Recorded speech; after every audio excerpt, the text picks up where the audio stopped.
नमस्कार, मैं हूं डॉक्टर पायल रघुवंशी और आज हम बात करेंगे बहुत ही कॉमन प्रॉब्लम के बारे में जो कि है पॉलीसिस्टिक ओवेरियन डिजीज़ पीसीओडी। आप लोगों ने बहुत बार सुना होगा कि मुझे पीसीओडी हो गया है। अक्सर लड़कियां ये बातें करती हैं कि मुझे पीसीओडी है। तो एक्चुअली में पीसीओडी क्या होता है? पीसीओडी का फुल फॉर्म है पॉलीसिस्टिक ओवेरियन डिजीज़ और एक और टर्म होता है पॉलीसिस्टिक ओवेरियन सिंड्रोम पीसीओएस। यदि पॉलीसिस्टिक ओवेरियन डिजीज़ के साथ कुछ और 2-3 डिजीज़ मिल जाते हैं तो ग्रुप ऑफ डिजीज़ को पॉलीसिस्टिक ओवेरियन सिंड्रोम कहा जाता है। अब जैसा कि इसका नाम बता रहा है पॉलीसिस्ट मतलब अंडाशय में बहुत सारे छोटे छोटे सिस्ट बन जाना, बट ये एक मिसनोमर है। एक्चुअली में हर महीने अंडाशय में एक अंडा रिलीज़ होता है, डेवलप होता है, बड़ा होता है और फूटता है और ट्यूब उसे कैच करती है। इसे ओव्यूलेशन कहा जाता है। पीसीओडी पेशेंट्स में बहुत सारे फॉलिकल होते हैं और ओवरी के अंदर का हार्मोन का इम्बैलेंस होने के कारण कोई भी एक डोमिनेंट फॉलिकल यानी अंडा नहीं बन पाता है। तो हम पीसीओडी कैसे डायग्नोज करते हैं?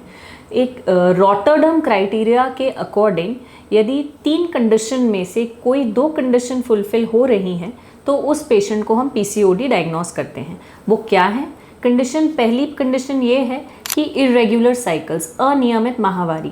जब किसी महिला को हर महीने पीरियड्स नहीं आते हैं, किसी को 45 दिन में आते हैं, कभी 2 महीने में आते हैं, मतलब निश्चित साइकिल रेगुलर निश्चित नहीं है, तो इसे कहा जाता है इरेगुलर साइकिल्स या फिर एनोव्यूलेशन। यानी कि क्योंकि इन पेशेंट्स में अंडा समय पे नहीं बनता, डिलेड बनता है या नहीं बनता है, तो इसके लिए मेंसेस रेगुलर नहीं आ पाते हैं।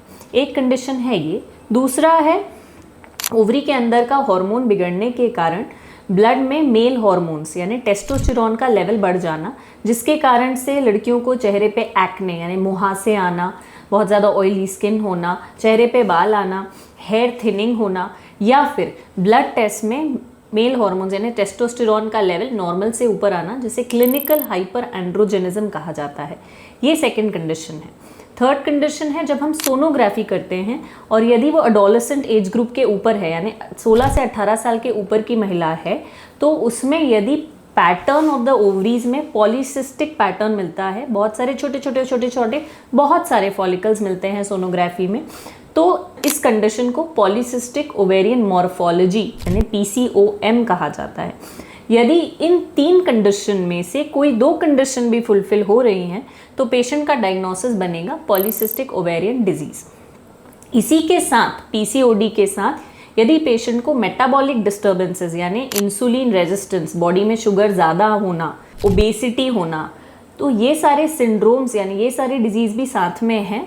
बॉडी का वेट बढ़ा हुआ होना, बीएमआई यानी बॉडी मास इंडेक्स बहुत ज़्यादा होना, हिप टू वेस्ट रेशियो यानी मोटापा, चर्बी, अब्डोमिनल गर्थ ज़्यादा होना, ये सब मेटाबॉलिक सिंड्रोम कॉज करते हैं और फिर पेशेंट को हम पॉलीसिस्टिक ओवेरियन सिंड्रोम डायग्नोसिस देते हैं।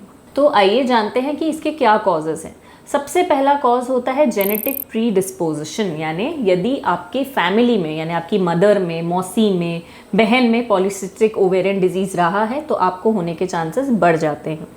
सेकेंडली बहुत इंपॉर्टेंट कॉज है वो है लाइफस्टाइल डिसऑर्डर्स। लाइफस्टाइल डिसऑर्डर्स यानी जब हम हमारे डाइट में बहुत हाई शुगर डाइट्स लेते हैं, हाई कैलोरिक डाइट लेते हैं, बहुत ज़्यादा तेल लेना, फ्राइड फूड्स लेना, जंक फूड लेना, जंक फूड यानी मैदे से बनी चीज़ें, पिज़्ज़ा, बर्गर, फास्ट फूड यानी प्रोसेस्ड फूड जो है, पैकेज फूड, जो भी चीज़ें पैकेट में बनी बनाई मिल रही हैं उनमें बहुत प्रिजर्वेटिव्स होते हैं, ये सारे फूड का यदि हम लंबे समय तक सेवन करते हैं तो हमारे बॉडी के हार्मोन्स चेंज होते हैं और इससे भी पीसीओडी होता है।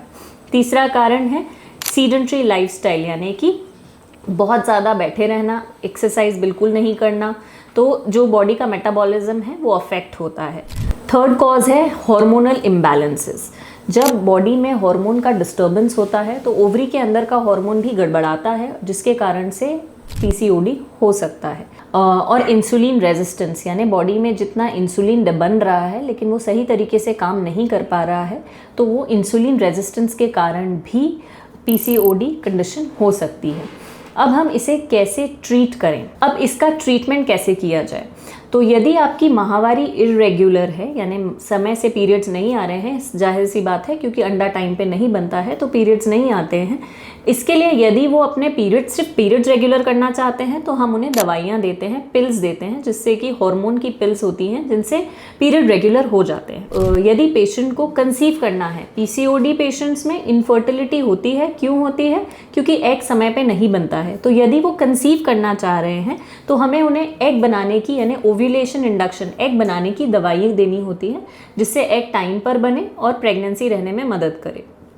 सेकेंडली, जब पेशेंट्स को बहुत ज़्यादा हेयर ग्रोथ की प्रॉब्लम है तो फिर एंटी एंड्रोजन ड्रग्स दिए जाते हैं जो कि मेल हार्मोन्स के लेवल को बॉडी में कम करें। तीसरी और सबसे इम्पॉर्टेंट ट्रीटमेंट है, चाहे पेशेंट को कोई भी सिम्टम हो, लेकिन लाइफस्टाइल मॉडिफिकेशन सबसे पहला और सबसे इम्पॉर्टेंट ट्रीटमेंट है। यानी कि आपको एरोबिक्स एक्सरसाइजेस करनी है, जंक फूड बिल्कुल स्टॉप करना है, हाई कैलोरिक डाइट बंद करनी है, अपने डाइट में fruits, green leafy vegetables, protein की मात्रा बढ़ानी है, रोज़ 40 to 45 मिनट्स एरोबिक्स एक्सरसाइज जिसमें शरीर में पसीना आए, ऐसी एक्सरसाइज आपको करनी है।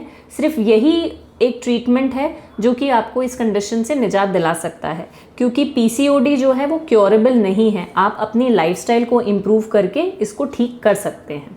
आशा करती हूँ पीसीओडी रिलेटेड इन्फॉर्मेशन आपको समझ आई होगी। इससे रिलेटेड कुछ भी क्वेरीज हो तो आप मुझे कमेंट बॉक्स में ज़रूर शेयर करें। Thank you.